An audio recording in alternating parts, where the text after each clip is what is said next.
السلام علیکم ورحمۃ اللہ وبرکاتہ۔ قال اللہ عز وجل بعد اعوذ باللہ السمیع العلیم من الشیطان الرجیم۔ معزز خواتین و حضرات، اللہ ملک العلام رب الجلال والاکرام کی توفیق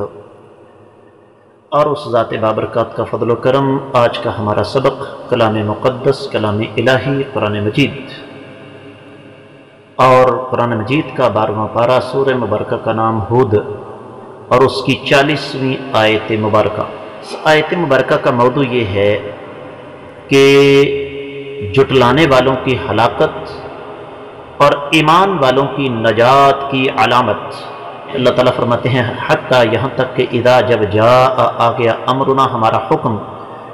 وفارا اور ابلنے لگا، التنور تنور، قلنا ہم نے کہا، احمل آپ سوار کر لیں، فیہا اس میں، من کل ہر ایک سے، زوجینی جوڑے، اثنینی دو، وَأَهْلَكَ اور اپنے اہل و عیال کو بھی، الا مگر من جو بھی، سابقہ گزر چکا ہے، علیہ اس کے خلاف، القول ہمارا فیصلہ یا ہماری بات، ومن آمن اور جو بھی لوگ ایمان لائے ہیں، وما اور نہیں آمن ایمان لائے، معاہ ان کے ساتھ، الا مگر قلیل تھوڑے لوگ، بامحاورہ ترجمہ۔ یہاں تک کہ جب ہمارا حکم آ پہنچا اور تنور ابلنے لگا، ہم نے کہا کہ اس کشتی میں ہر قسم کے جانداروں میں سے جوڑے دو، ایک نر اور ایک مادہ سوار کر لیجئے، اور اپنے گھر والوں کو بھی، سوائے ان بدبختوں کے جن پر پہلے بات گزر چکی ہے، اور تمام ایمان والوں کو بھی سوار کر لیجئے۔ اور نوح علیہ السلام کے ساتھ ایمان لانے والے بہت کم لوگ تھے۔ امام ابن کثیر رحمۃ اللہ علیہ فرماتے ہیں کہ یہ اللہ تعالیٰ کا ایک وعدہ تھا جو نوح علیہ السلام کے ساتھ ہوا، کہ مسلسل طوفانی بارشیں آ گئیں، اور اس قسم کا سیلاب جو کبھی رکنے کا نام نہیں لیتا تھا۔ اسی منظر کو اللہ تعالیٰ نے سورۃ القمر کی 11ویں اور 12ویں آیت مبارکہ میں بیان فرمایا، فَفَتَحْنَا أَبْوَابَ السَّمَاءِ بِمَاءٍ مُنْهَمِرٍ وَفَجَّرْنَا الْأَرْضَ عُيُونًا فَالْتَقَى الْمَاءُ عَلَى أَمْرٍ قَدْ قُدِرَ وَحَمَلْنَاهُ عَلَى ذَاتِ أَلْوَاحٍ وَدُسُرٍ تَجْرِي بِأَعْيُنِنَا جَزَاءً لِمَنْ كَانَ كَفَرَ۔ جہاں تک اس بات کا تعلق ہے وفارت تنور، ابن کثیر رحمۃ اللہ علیہ فرماتے ہیں کہ سیدنا عبداللہ بن عباس رضی اللہ تعالیٰ عنہ کا قول ہے کہ زمین کے اندر سے بھی پانی ابلنے لگا، اور جتنے بھی تنور تھے جو اصل میں وہاں سے آگ نکلا کرتی ہے، ان سے پانی ابالے کھا کھا کے باہر نکلنے لگا۔ اور سیدنا علی رضی اللہ تعالیٰ عنہ کا قول ہے کہ اس سے مراد صبح کی سفیدی ہے، اور وہ دن کی روشنی ہے، اور ظہر سے پہلے کا وقت ہے۔ اور مجاہد اور امام شابی فرماتے ہیں کہ یہ تنور جس کا ذکر یہاں کیا گیا ہے وہ کوفہ میں تھا۔ سیدنا عبداللہ بن عباس فرماتے ہیں کہ یہ ہند میں ایک چشمے کا نام ہے، اور امام قتادہ فرماتے ہیں کہ ایک جزیرے پر یہ چشمہ تھا۔ تو یہ اقوال سارے کے سارے بنیادی طور پر ان کی کوئی بیس اور بنیاد نہیں ہے، یعنی یہ تمام کے تمام اسرائیلی روایات ہیں۔ تو اللہ تعالیٰ نے نوح علیہ السلام کو اس بات کا حکم دیا کہ وہ اپنے ساتھ اپنی کشتی میں تمام قسم کی جو مخلوق ہے ان کا جوڑا جوڑا سوار کر لیں، جن جن کے اندر بھی روح موجود ہے۔ بعد اہل علم ابن کثیر رحمۃ اللہ علیہ کے بقول اس طرف گئے ہیں کہ ابن کثیر رحمۃ اللہ علیہ فرماتے ہیں کہ جو پودے تھے ان کا بھی یہی سلسلہ تھا، کہ پودوں میں بھی چونکہ پولینیشن ہوتی ہے، نر اور مادہ کا تصور وہاں بھی ہوتا ہے۔ اور پھر ابن کثیر رحمۃ اللہ علیہ نے یہ بھی فرمایا کہ پہلے کون سا پرندہ داخل ہوا، اور سب سے آخر میں گدھے کو جو ہے وہ داخل کیا گیا، اور پھر ابلیس یعنی شیطان جو ہے وہ بھی اپنی دم کو لٹکائے ہوئے اس کشتی میں داخل ہو گیا، اور شیطان کے گناہوں کی وجہ سے کشتی خاصی بوجھل ہو گئی۔ تو سیدنا نوح علیہ السلام نے فرمایا کہ بدبخت تمہاری وجہ سے اس کشتی کے اندر بوجھ داخل ہو گیا ہے۔ تو لیکن بہرحال اس کو آنے کی اجازت مل گئی، اور سیدنا ابو عبیدہ بن عبداللہ بن مسعود فرماتے ہیں کہ شیر کو جو ہے نا وہ ممکن نہیں تھا کہ وہاں پر داخل کیا جائے کیونکہ وہ دوسرے جانوروں کو کھا جاتا، لیکن اللہ تعالیٰ کی طرف سے شیر پر بخار طاری ہو گیا، جس وجہ سے وہ اس قابل نہ رہا کہ وہ کسی جانور کو نقصان پہنچا سکے۔ پھر ابن کثیر رحمۃ اللہ علیہ ایک حدیث لے کر آئے ہیں کہ جب سیدنا نوح علیہ السلام نے اپنی کشتی میں تمام چیزوں کے جوڑے جوڑے سوار کر لیے تو ساتھی کہنے لگے نوح علیہ السلام کے کہ یہاں پر شیر بھی موجود ہے تو ہم مطمئن کیسے ہو سکتے ہیں، یہ تو سب کو کھا جائے گا۔ تو اللہ تعالیٰ نے شیر پر بخار مسلط کیا، اور انسانی تاریخ میں سب سے پہلا بخار اسی وقت شیر پر مسلط کیا گیا تھا۔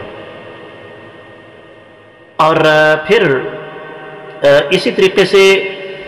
نوح علیہ السلام کو اللہ تعالیٰ نے حکم دیا کہ آپ اس کشتی میں اپنے اہل و عیال کو بھی سوار کریں، آپ کے گھر والے، آپ کے عزیز، آپ کے رشتہ دار، لیکن جو ایمان نہیں لا سکے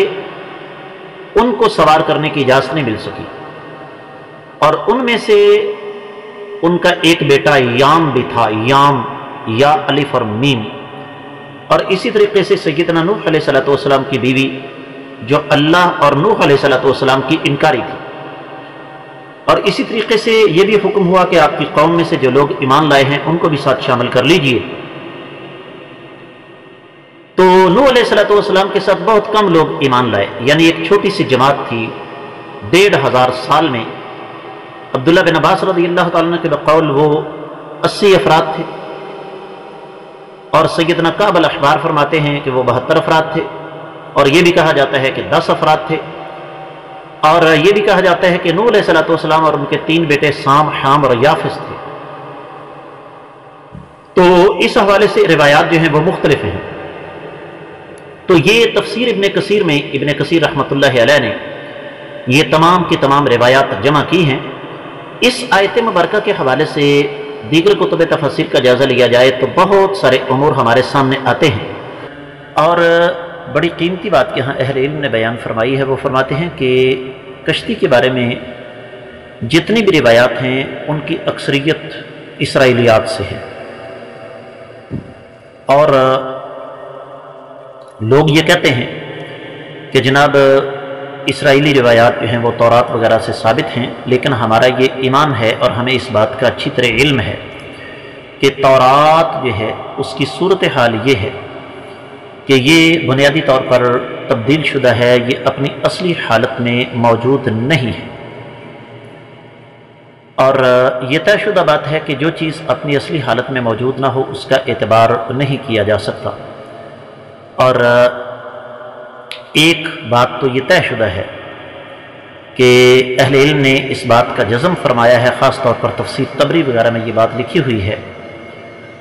کہ کشتی جو ہے وہ لکڑی کی تھی،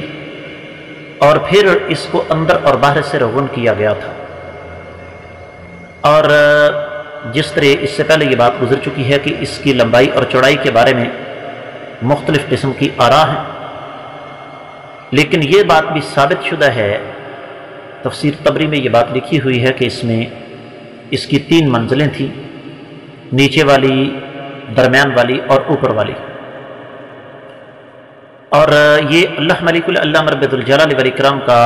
سیدنا نوح علیہ السلام کو خصوصی طور پر پیغام تھا کہ اللہ تعالیٰ نہیں چاہتے تھے کہ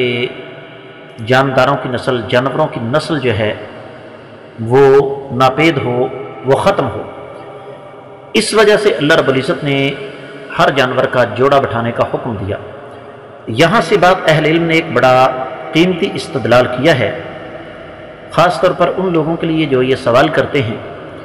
کہ جناب کیا کہتے ہیں آپ، اپنے گھروں میں جانور پالے جا سکتے ہیں جس طرح کے پنجروں کے اندر طوطے رکھے جاتے ہیں، مختلف قسم کی چڑیاں رکھی جاتی ہیں، مور رکھے جاتے ہیں، ہرن رکھے جاتے ہیں، اور بہت سارے جانور ہیں۔ تو اس آیت مبارکہ سے یہ بھی استدلال ہوتا ہے کہ آپ جو بھی جانور رکھیں وہ جوڑے کی شکل میں رکھیں، اکیلا جانور رکھنا یہ درست نہیں ہے، اس سے لازمی بات ہے کہ ان کے لیے مسائل پیدا ہوں گے۔ اللہ ملک العلام رب الجلال والاکرام کے حکم سے نوح علیہ السلام نے ہر جانور کا جوڑا جو ہے وہ اس کشتی کے اندر سوار کر لیا۔ پرندے بھی جوڑوں کی شکل میں آ گئے۔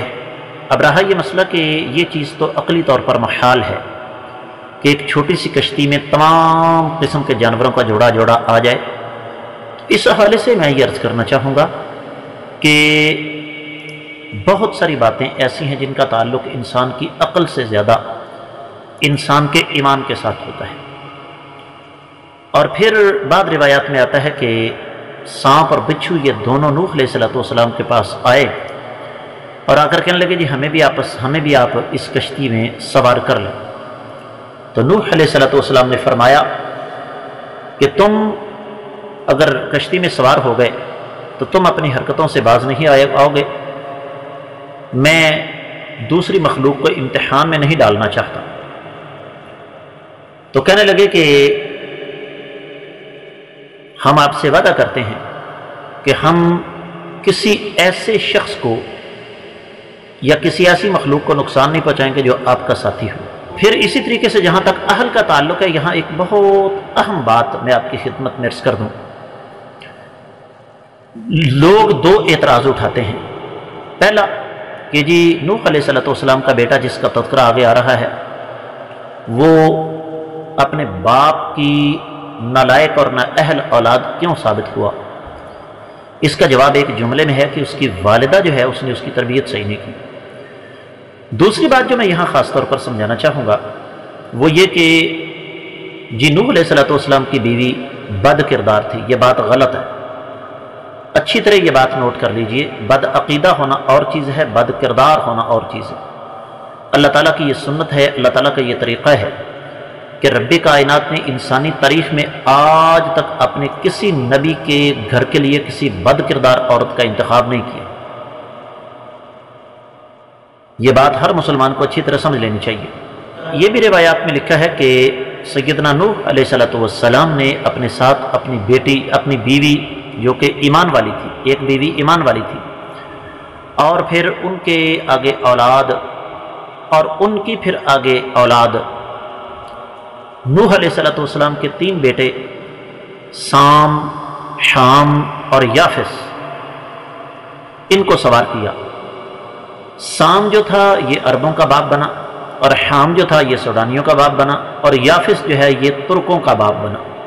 وہ امام مقاتل بن حیان کہتے ہیں کہ موصل کے قریب ایک بستی ہے جس کا نام قریۃ الثمانین ہے، 80 لوگوں کی بستی۔ تو یہ نوح علیہ السلام سمیت جتنے بھی لوگ تھے ان کی تعداد 80 تھی، اسی وجہ سے اس بستی کا نام قریۃ الثمانین پڑ گیا۔ لیکن قرآن و حدیث میں اس کا کوئی تعین نہیں ہے، نہ ہی پختہ روایات سے اس بات کا پتہ چلتا ہے کہ سیدنا نوح علیہ السلام کے ساتھ کتنے لوگ کل شامل تھے۔ تفسیر المراغی میں اس بات کی صراحت موجود ہے کہ اس قسم کا کوئی بھی تخمینہ لگانا، اندازہ لگانا، یہ تاریخی طور پر یا شرعی طور پر درست نہیں ہے۔ اور یہ تفصیل قدر مختصر ہمیں تورات میں بھی مل جاتی ہے۔ تو اس کے ساتھ ہی اس آیت مبارکہ کی مختصر تفسیر مکمل ہوتی ہے۔ داستان نوح علیہ السلام ابھی جاری ہے، باقی انشاءاللہ ہم آنے والے سبق میں پڑھیں گے۔ اللہ تعالیٰ سے دعا ہے کہ اللہ تعالیٰ ہمیں سمجھنے کی توفیق مرحمت فرمائے۔